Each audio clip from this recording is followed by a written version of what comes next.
માળખાકીય ફેરફારો. આબોહવા, હવામાન અને ગ્રીનહાઉસ ઇફેક્ટ. સારાંશ. જુદા જુદા સ્થળ પર હવામાનનું પ્રમાણ તેમજ તેનું જુદા જુદા સ્થળ પર હવાનું પ્રમાણ અને હવાની ગતિ અલગ અલગ હોય છે. ઉપરાંત રોજિંદા જીવનમાં ઠંડી, ગરમી કે વરસાદમાં થતા ફેરફારને વાતાવરણમાં થતા ફેરફાર તરીકે ઓળખાવીએ છીએ.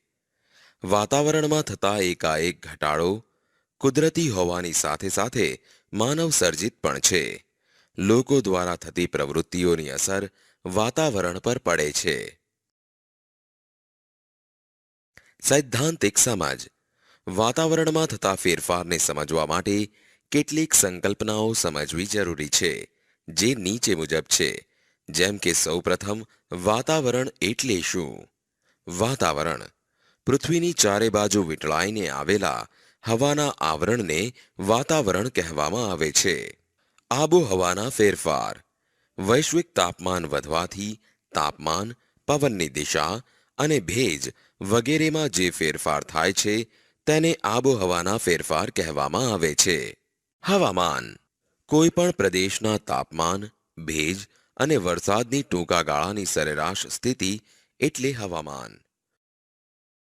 આબોહવા કોઈ પણ પ્રદેશના 35થી વધારે વર્ષોના સરેરાશ તાપમાન, ભેજ અને વરસાદની સરેરાશ સ્થિતિ એટલે આબોહવા. આપેલ સંકલ્પનાઓમાં જો સંતુલન રહે તો વાતાવરણ પર કોઈ ફેરફાર જોવા મળતો નથી.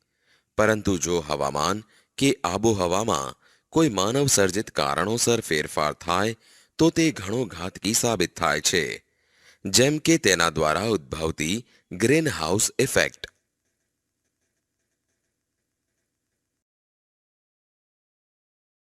Greenhouse effect. ઠંડી આબોહવાવાળા દેશોમાં સૂર્યતાપ ઓછો મળતો હોવાથી છોડ, શાકભાજી અને વૃક્ષોનો વિકાસ અટકે છે. તેથી પર્યાપ્ત માત્રામાં ગરમી મળી રહે તેવી કૃત્રિમ વ્યવસ્થા કરવામાં આવે છે, જેના માટે કાચ કે કાપડની છત રાખવામાં આવે છે કે જ્યાં ગરમીનું પ્રમાણ જળવાઈ રહે છે. તેને ગ્રીનહાઉસ ઇફેક્ટ કહે છે. ગ્રીનહાઉસ ઇફેક્ટ દ્વારા સામાન્ય ઋતુ સિવાયની ઋતુમાં પણ સારી ગુણવત્તાવાળા શાકભાજીનું ઉત્પાદન લઈ શકાય છે. ઇઝરાયલ જેવો દેશ આ ટેકનોલોજી દ્વારા શાકભાજીનું વધુને વધુ ઉત્પાદન મેળવી તેની નિકાસ દ્વારા કરોડો ડોલરનું હુંડિયામણ કમાય છે. ઉપરાંત શાકભાજી પાકોની ખેતીના પાયારૂપ પ્રશ્નોના નિરાકરણ માટે ધરુની ફેર રોપણી દ્વારા ઉત્પાદન કરી આ ટેકનોલોજી ઉપયોગી અને ફળદાયી સાબિત થઈ છે. પ્રકાશની ગુણવત્તાનો આધાર તેના કિરણોની લંબાઈ અને પ્રકાશના સમયગાળાનો આધાર ઋતુ અને વિસ્તાર પર રહેલો છે. તેથી આ પરિબળને પાકની જરૂરિયાત મુજબ નિયંત્રણમાં લાવી શકાય છે. Global warming. સારાંશ. ભૂતકાળમાં જ્યારે સૂર્યમંડળની રચના થઈ અને પૃથ્વીએ સૂર્યની ફરતે પ્રદક્ષિણા કરવાનું શરૂ કર્યું ત્યારે પૃથ્વી એ ફક્ત ગરમ ગોળા સ્વરૂપે હતી. લાખો વર્ષ બાદ પૃથ્વીનો ગોળો ઠર્યા બાદ તેની સપાટી પરનું પડ સખત બન્યું, જેને આપણે ધરતી કહીએ છીએ. પૃથ્વી પર વર્ષો સુધી જ્વાળામુખીઓ ફાટવાની, વરસાદ અને બાષ્પીભવનની ઘટમાળા ચાલી, જેના દ્વારા સમુદ્રો બન્યા. સૈદ્ધાંતિક સમજ. પૃથ્વી પરના કાર્બન ડાયોક્સાઇડ પાણીમાં દ્રાવ્ય હોવાને કારણે સમુદ્રમાં અને કાર્બોનેટ ખડક સ્વરૂપે પૃથ્વીના પેટાળમાં દબાઈ જાય છે. પૃથ્વી પર તેનું પ્રમાણ 70થી ઘટીને 0.003% રહ્યું, જેથી પૃથ્વી ઉપર વાતાવરણ અસ્તિત્વમાં આવ્યું. સૂર્ય પરથી પૃથ્વી પર આવતા કિરણો વાતાવરણમાંથી પસાર થતા પૃથ્વી પર પડે છે. આ કિરણોમાંના કેટલાક કિરણો વાતાવરણમાં શોષાઈ જાય છે અને કેટલાક કિરણો અંતરિક્ષમાં પાછા ફરે છે.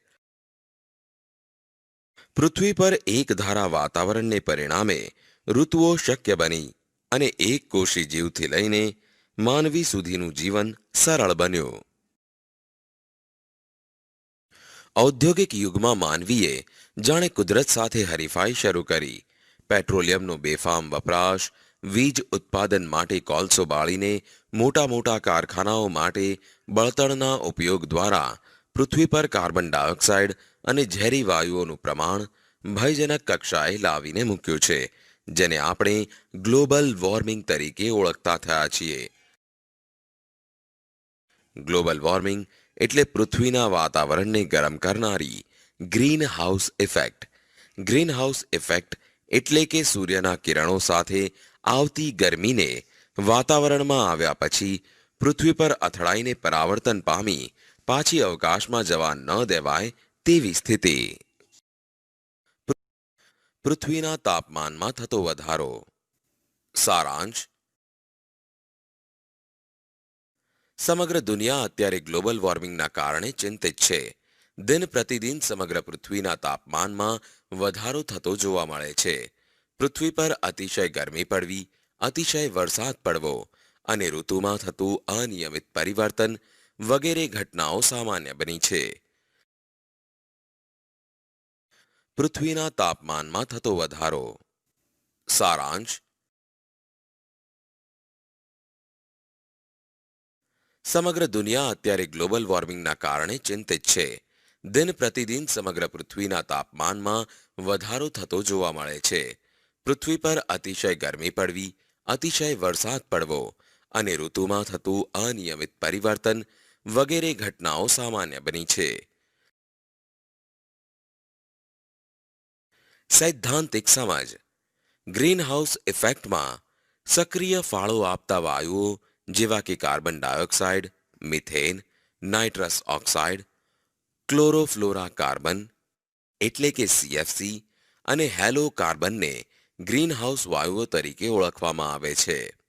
પૃથ્વીના તાપમાનમાં છેલ્લા 100 વર્ષોમાં 0.6°C વધારો થયો છે. જુદા જુદા વાયુઓનું પ્રમાણ જેવા કે કાર્બન ડાયોક્સાઇડ 64%, ક્લોરોફ્લોરા કાર્બન 65%, મિથેન 10% અને હેલો કાર્બન 0.5%નો સમાવેશ થાય છે. આમ વિશ્વનો દરેક માનવી 4.5 મેટ્રિક ટન કાર્બન ડાયોક્સાઇડ એટલે કે CO2 છોડે છે. આજથી 100 વર્ષ પહેલા CO2 275 ppm હતો, જે આજે 350 ppm થયો છે. ppm એટલે પાર્ટ પર મિલિયન એટલે કે 10 લાખનો એક ભાગ એટલે કે 0.28%, તો 280 ppm કહેવાય. પૃથ્વીને ગરમ કરવામાં જવાબદાર પરિબળો. વસ્તુ: થર્મલ પાવર મથક 200 મેગાવોટ. સમય: વાર્ષિક. ગ્રીનહાઉસને અસર કરતા વાયુનું ઉત્સર્જનનું પ્રમાણ 9 લાખ ટન. વસ્તુ: મોટર કાર. વાર્ષિક. સમય: વાર્ષિક. 17 કરોડ ટન ઉત્સર્જનનું પ્રમાણ. વસ્તુ: એસી સરેરાશ 2 કલાક. સમય: 24 કલાક. ઉત્સર્જનનું પ્રમાણ 2230 કિલોગ્રામ. વસ્તુ: ટીવી 24 કલાક. સમય: ઉત્સર્જનનું પ્રમાણ 190 કિલોગ્રામ. વસ્તુ: ટ્યુબલાઇટ. સમય: 24 કલાક. ઉત્સર્જનનું પ્રમાણ 88 કિલોગ્રામ. વસ્તુ: કમ્પ્યુટર. સમય: 24 કલાક. ઉત્સર્જનનું પ્રમાણ 130 કિલોગ્રામ. વસ્તુ: ફ્રિજ.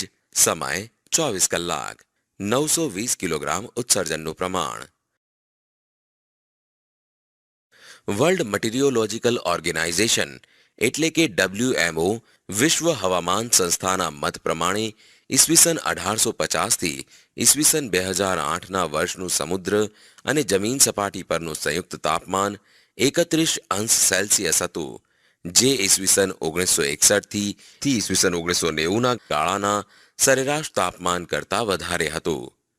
જુદા જુદા ગ્રીનહાઉસ વાયુઓ. 1. Methane CH4. મિથેન એક રાસાયણિક સંયોજન છે. ઓક્સિજનની હાજરીમાં મિથેનને બાળતા કાર્બન ડાયોક્સાઇડ અને પાણી છૂટા પડે છે. ઈસવીસન 1750માં 315 ppm માંથી ઈસવીસન 2005માં 1764 ppm જેટલો આશ્ચર્યજનક વધારો નીચે પ્રમાણેના કારણો મુજબ થયો છે.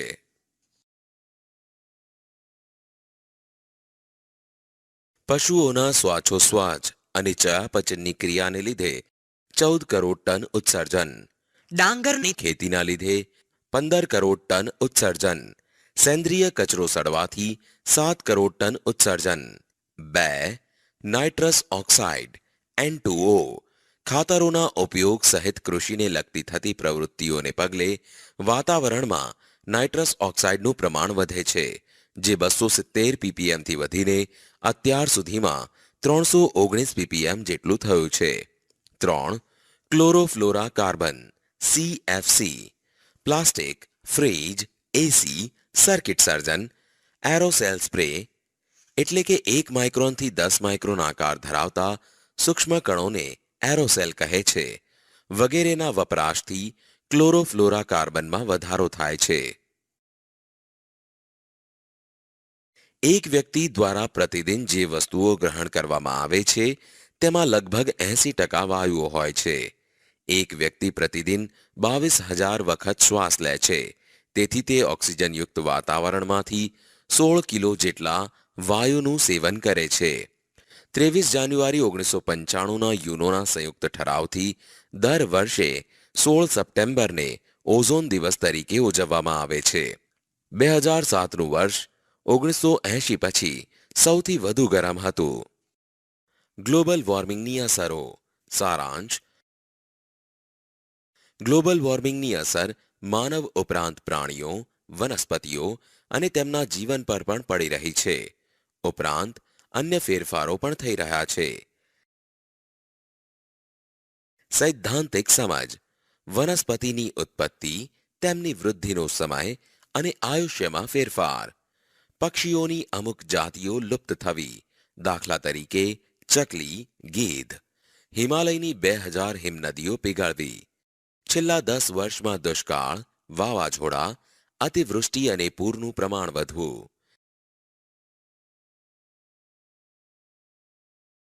જ્યાં વરસાદ વધુ પડતો ત્યાં તેની માત્રા ઓછી થવી, દાખલા તરીકે રાજસ્થાન અને દુબઈમાં ભારે વરસાદ, ચેરાપુંજીમાં અનાવૃષ્ટિ. ખેતીમાં કઠોળનું ઉત્પાદન ઓછું થવું, જમીનમાં પાણીનું સ્તર ઘટવું, હિમનદી પીગળવાથી સમુદ્ર જળસ્તર ઊંચું થવું અને સમુદ્ર કાંઠાનું ધોવાણનું સ્તર વધવું. તાપમાન વધતા માણસો ડિહાઇડ્રેશન અને કુપોષણના ભોગ બનવા. ઋતુચક્રમાં પરિવર્તન. શિયાળા અને ઉનાળાની ઋતુઓની લાક્ષણિકતાઓ બદલાવી. ગુજરાતની દરિયાઈ સપાટી 25 સેન્ટીમીટર જેટલી વધતા જમીનની ખારાશ વધવી. ખેત ઉત્પાદનમાં સતત ઘટાડો. Cholera, dengue, malaria, yellow fever, swine flu વગેરે રોગોનું પ્રમાણ વધવું. ગ્રીન પીસ સંસ્થા મુજબ ઈસવીસન 2100માં ગુજરાતમાં વસતા આશરે 55 લાખ લોકોનું સ્થળાંતર કરવું પડશે. વૈશ્વિક તાપમાનના વધારાને લીધે ફૂલોની સુગંધ નાશ પામવી. ગ્લોબલ વોર્મિંગથી બચવાના ઉપાયો. ઉર્જાના બિનપરંપરાગત સ્ત્રોતોનો ઉપયોગ વધારવો, જેમ કે સૌર ઉર્જા, પવન ઉર્જા, પવન સૌર ઉર્જા, ભરતી ઓટ ઉર્જા. વૃક્ષારોપણ વધારવું. પોલિથીન બેગનો ઉપયોગ ટાળવો. ખાતર અને જંતુનાશક દવાઓનો વિવેકપૂર્ણ ઉપયોગ કરવો. લીલો પડવાશ અને છાણિયું ખાતર વાપરવું. ઘર ઉપયોગી સાધનોનો વિવેકપૂર્ણ ઉપયોગ કરવો. પરિવહનના સાધનોનો વિવેકપૂર્ણ ઉપયોગ કરવો. ઇકો ફ્રેન્ડલી કાગળનો વપરાશ વધારવો. પેટ્રોલિયમ પેદાશોનો વિવેકપૂર્ણ ઉપયોગ કરવો. વરસાદી પાણીનો સંગ્રહ કરવો. સીએનજીનો વપરાશ વધારવો. માનવ દ્વારા જે કાગળનો ઉપયોગ થાય છે તે 1 ટન કાગળ બનાવવા 4400 કિલોવોટ વીજળી, 30,000 લીટર પાણી અને 11 વૃક્ષોના લાકડાનો માવો વપરાય છે. પર્યાવરણનું રક્ષણ કરવા વૈશ્વિક નીતિ. માનવીય પ્રવૃત્તિઓને કારણે પર્યાવરણને થતા નુકસાનની સમજ સમગ્ર વિશ્વને સમજાવવા ઈસવીસન 1972માં સ્વીડનના પાટનગર સ્ટોકહોમ ખાતે અને ત્યારબાદ બ્રાઝિલના રિયો ડી જાનેરોમાં બેઠક બોલાવવામાં આવી. ગ્લોબલ વોર્મિંગ સંદર્ભે વિશ્વ સ્તરે ડિસેમ્બર 2009માં ડેનમાર્કની રાજધાની કોપનહેગનમાં એવું નક્કી થયું હતું કે વિકસિત રાષ્ટ્રો કાર્બન એક્ટ સ્વીકારતા નથી, એટલે કે ગ્રીનહાઉસને અસર કરતા વાયુ ઉત્સર્જન ઘટાડવાની નીતિ, જ્યારે વિકાસશીલ રાષ્ટ્રો ગ્રીનહાઉસને અસર કરતા વાયુ ઉત્સર્જન ઘટાડવા દબાણ કરે છે. વિકાસશીલ દેશોના વિકાસ માટે $100 અબજ સહાય તેમજ આ બેઠક દરમિયાન 45 દેશોના 59 જેટલા સંશોધન પેપર્સ દ્વારા દુનિયાના નેતાઓને આ વૈશ્વિક સમસ્યાથી વિચારતા કરવામાં આવ્યા. વિશ્વમાં સરેરાશ નાગરિક 4.5 મેટ્રિક ટન, ભારતનો નાગરિક વાર્ષિક સરેરાશ 1.2 મેટ્રિક ટન તેમજ અમેરિકાનો નાગરિક 20.6 મેટ્રિક ટન કાર્બન વાયુ ઉત્સર્જન કરે છે, જે પર્યાવરણ માટે ભયજનક સ્થિતિ કહેવાય. વિદ્યાર્થીઓ, આ પ્રકરણ અહીં સમાપ્ત થાય છે.